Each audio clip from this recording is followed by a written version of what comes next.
be 8 o'clock at night. And I would have been out plowing for 8 hours today. I didn't think I was getting called today. I can't even believe I got called. I've been out here for 8 hours. And now it's almost a freaking whiteout. Crap.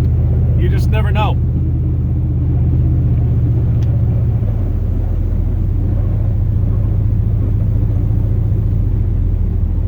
Just never know. A bunch of snow on top kind of weighs the blade down, but you can tell it's probably all watery and slushy underneath because you can hear it scraping. That sucker's eating some pavement right now.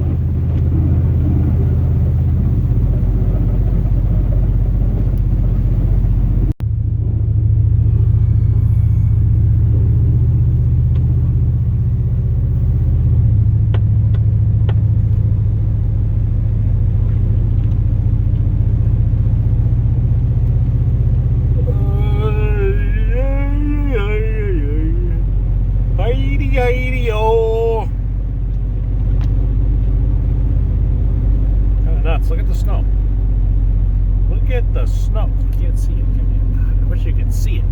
It's weird. It's weird how that camera makes it so much easier to see. That's amazing. I don't know why it does that. It's incredible. It's mind-boggling. It's absolutely mind-boggling.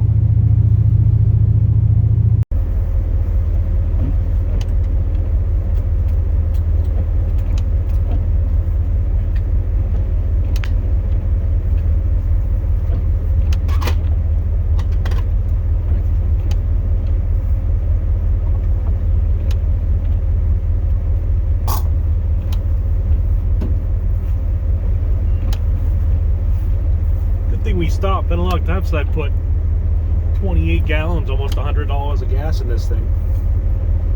Not sure if that new sender is accurate.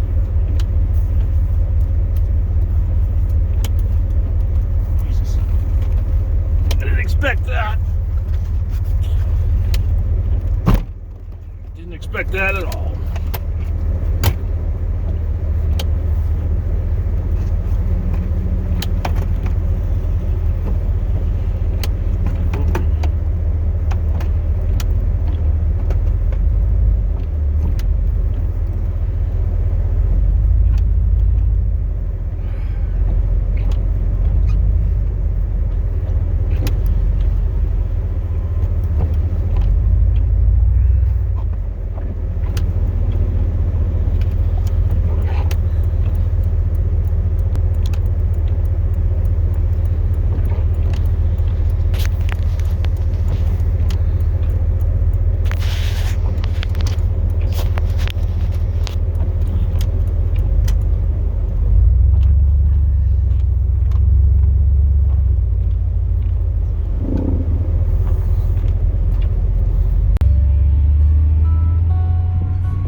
couple days, I'll tell you. Shit.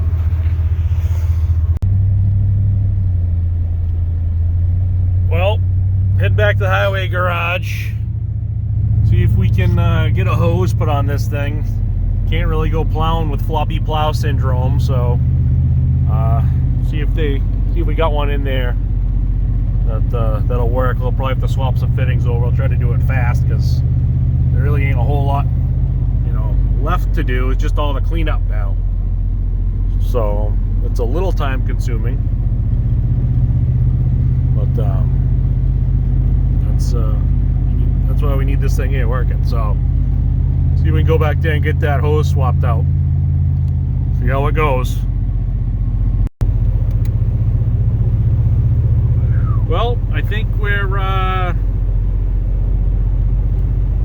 going home with our tail between our legs here tonight. First time in,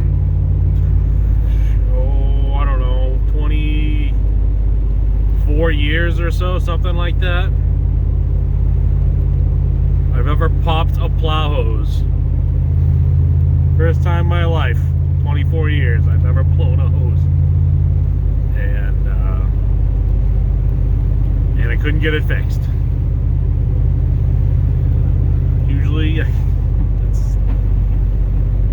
once I'm out here doing it, I'm out here doing it. And, you know, things happen, little problems come up, you know. But you're able to work through them, get it figured out, you stay out here and you finish the job. But today it just didn't happen.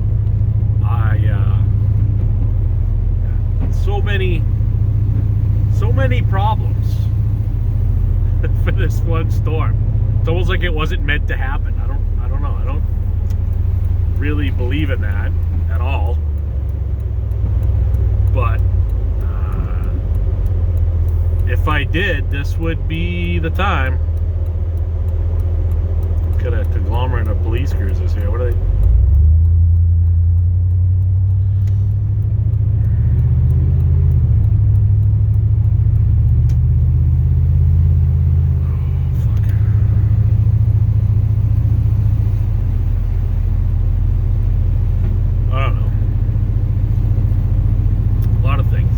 Transmission switch is gone.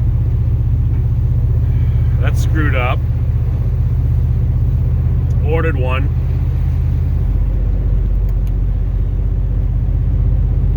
Ordered a replacement switch, a nice flashy AC Delco unit, and that didn't show up from the parts store. Delivery was supposed to show up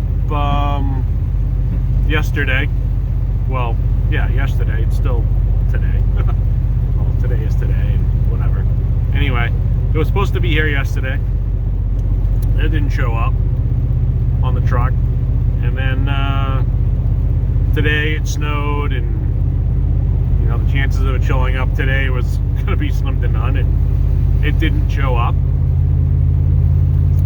So we're fighting the funky transmission switch. Right now we're stuck in, I think we're stuck in third gear. They're telling me third gear. That's pretty much all I got. I got first, second, third in a 5-speed transmission. That's funny. It's comical driving. This thing's screaming 30 miles an hour, and she is screaming.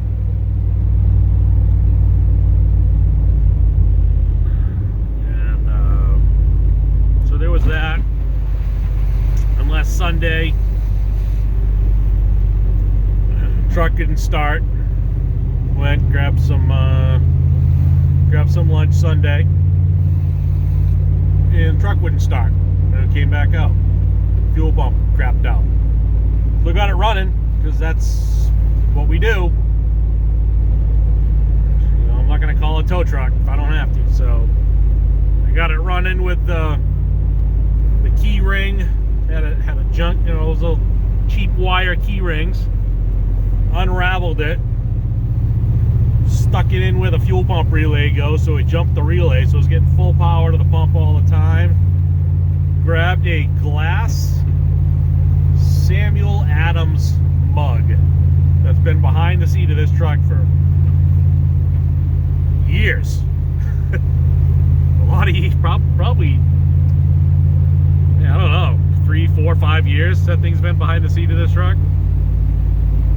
It beat on the gas tank with no mercy at all. And I can't believe that mug didn't break.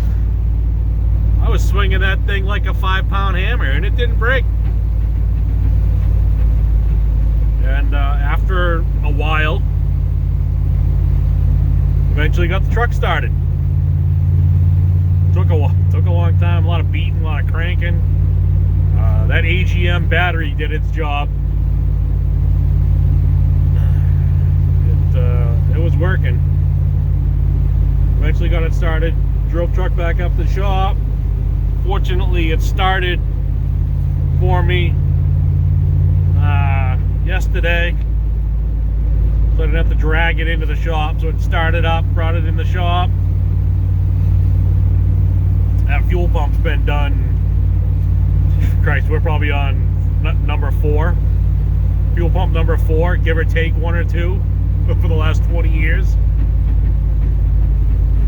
And I tracked it down, the warranty, because they're warranted, and ordered the pump in. Got it the next day, so I brought it in the shop last night, and the pump wasn't right. So, fortunately, had one right next door. Fisher Auto Parts had one right next door in stock, the correct one, so I grabbed that one. Luckily, they're very, very inexpensive. They cost about 1/3. The fuel pump for this truck costs about 1/3 of what every other pump of that design costs. Maybe even 1/4 of the cost. So I got the pump in. That could have gone a lot better. That fought me. Fought me to the point where the fuel lines got damaged. So now the fuel lines are leaking. So I've been sucking on gasoline fumes and carbon monoxide all night long. But made it, you know, got it running. They called me up, said, "Jeff, can you come in and plow?" I said, "Yeah." Truck's together, we're running. Here doing the job. And the hose blows. Oh no, skipped a step. Before the hose, we had the solenoid. The friggin' plow solenoid split in half. I don't know, I've never seen that happen before on those solenoids. The thing split right in half. Broke right in half. That's crazy. Couldn't believe it. So drove over to Georgetown, Napa. They had it sitting right on the counter. I walked in, I told the guy, I said, "I need a Ford starter solenoid." And he had a Fisher solenoid sitting right there on the counter, like he was waiting for me, like he knew I was coming. Funniest thing, he just points right down at it on the counter, and I'm like, "Yeah, that's exactly what I'm looking for."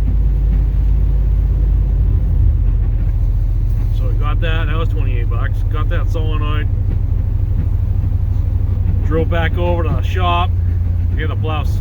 Oh, she's dropping. Why is she dropping?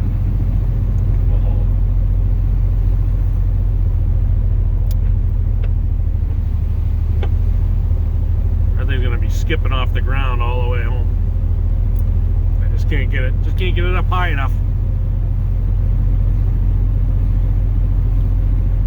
There's a little trick to that. If I have to, I can get it up. I can chain it up a little bit more if I need to. Pretty much just drive the thing right up into a snowbank, so the snow plow will come up into the air, and then I just re-chain it. Move the chains up, the links, so it'll hold it up. But anyway, so we drove back, got the solenoid installed. First, it's a little bit different than the one that was on it. So it's got four pins. Your 2 powers, you know, that you're driving, the accessory you're driving, those 2 powers, and then it had 2 smaller pins. Now I wasn't sure if it mattered which way the smaller pins went. Like an old starter solenoid, you have two different terminals for 2 different reasons. So I didn't know if it made a difference. And I'm not a Fisher guy, so I'm not familiar with the Fisher solenoid. And so I hooked it up, and it didn't work. Nothing. I'm like, oh, okay, well, maybe it makes a difference. So I swapped the small wire around on the small pins, and it still didn't work. So then I thought, well, okay, maybe that 4th pin, the 2nd small pin, is a ground. The one that was on the truck grounded through the solenoid, through the body of it, the mounting bracket. Apparently this one does not do that. It runs a separate ground. So fortunately there's a ground strap right next to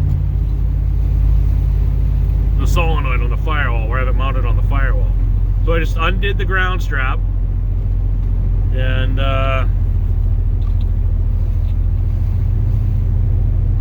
there's a bolt for the ground strap right here. I don't know how this works here. It's over here. I got it in my hand. Anyway, this is the nut.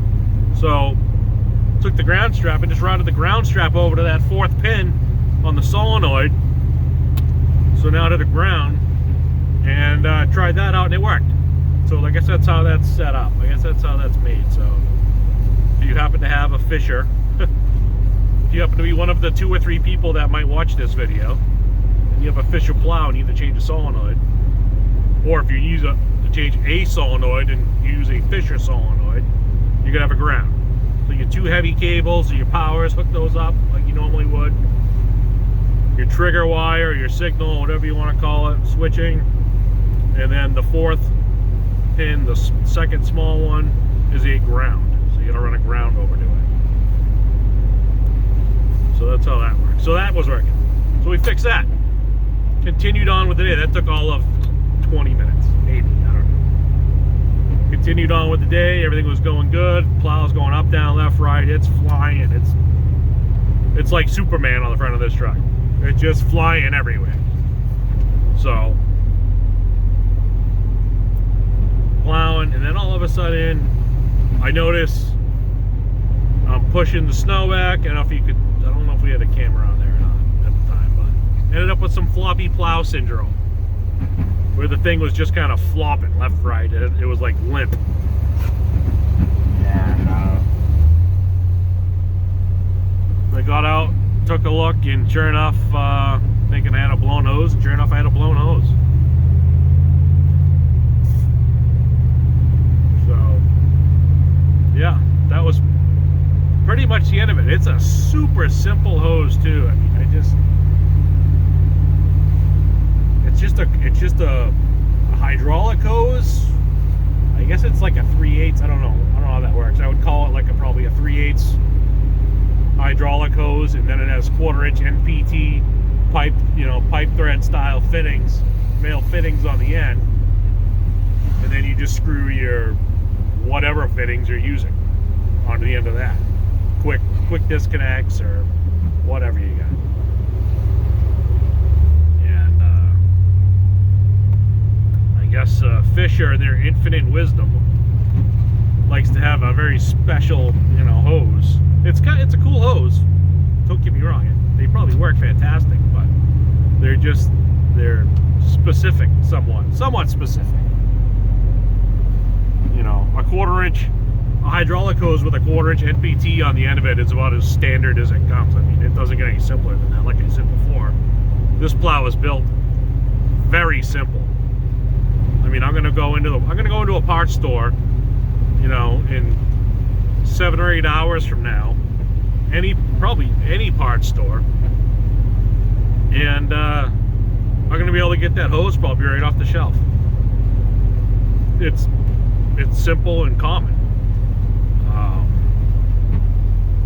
And I'm gonna get a slightly shorter one too. because I think this one's a little bit too long. I don't know if that really had anything to do with it breaking. I don't really think it did, but I don't really like how long it is. So I'm gonna get one slightly shorter.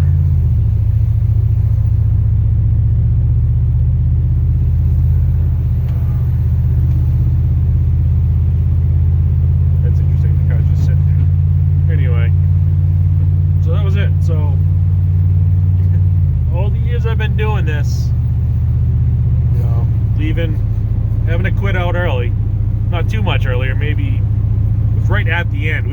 I was cleaning up. I was, you know, maybe a third of the way through my cleanup route. So at least it wasn't first thing. And well, I don't know, maybe it would have been better if it was earlier in the day, because then I could have probably got a hose. If it happened before like 5 or 6, I might have been able to get a hose. But it happened later in the day, so I couldn't get one. But still, you know, whatever. Got all those hours in. I guess that's good. I don't know. Disappointing. I don't like being defeated. I don't like being defeated at all.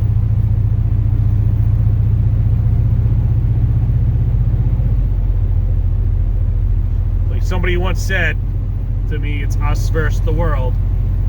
I don't know if that's true or not. I don't really feel like I'm going against the world, but I sure as hell don't want it to beat me. I'm not against anything. That's pretty much right. I am not against anything, but I am not interested in being beat by anything either. We'll put it that way.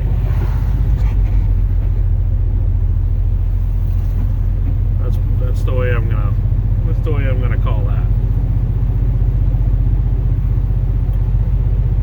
So a little bit of a trek back home. Truck needs some love, plow needs some love. Both of which together need more love than probably worth doing. But I don't know. I don't think either one's getting replaced anytime soon, so just gotta try to find the future issues before they become issues and fix them accordingly so that we don't have problems. I can't rebuild the entire truck. I can't rebuild the entire plow. I don't have the time. I don't have the money. I don't have the resource. I don't have, you know, shit. I'd love to restore this truck and this plow because they've, you know, 20 years old. They kick ass. This truck's better than any newer truck, without a doubt. Without a doubt, this is twice the truck. It's twice as comfortable. It's twice as powerful. Well, no, I wouldn't say twice as powerful.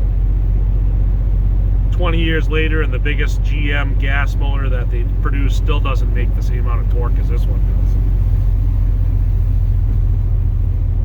does. So, transmission's tough. The freaking motor and the transmission in this thing still work flawlessly. So why the hell would you want to? Why would you want to replace it? Why would you want to run anything different? I have no idea.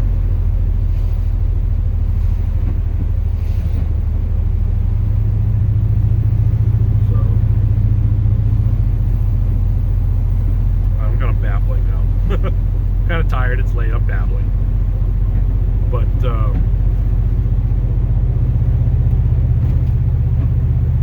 I think there's some air in that system, and we're drooping. I'm gonna go find another snowbank somewhere and stuff it in. Maybe we can get this plow up in the air a little bit.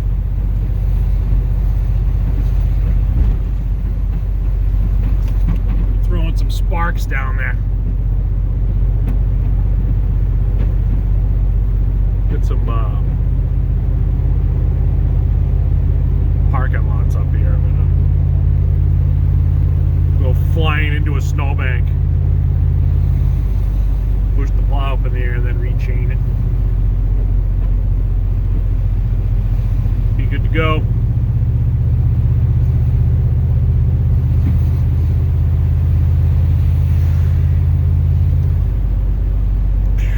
But yeah, so that's the show. Hope everybody enjoyed it. It's been a struggle. The last 2 or 3 days have not been easy. That's all right though. I don't mind. I really don't mind. It's tiring and frustrating sometimes. You know, sometimes you think to yourself, boy, you know, easier life wouldn't be so bad, but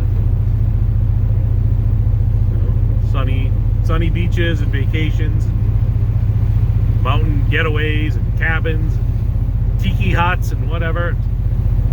Yeah, I guess that'd be nice, but honestly, I am lost if I'm not trying to bust my ass doing something. Doing this. I live for these challenges, I guess, whether I like them or not. I seem to live for them. So. No complaints here. These are my choices, and I am okay with them because they are mine.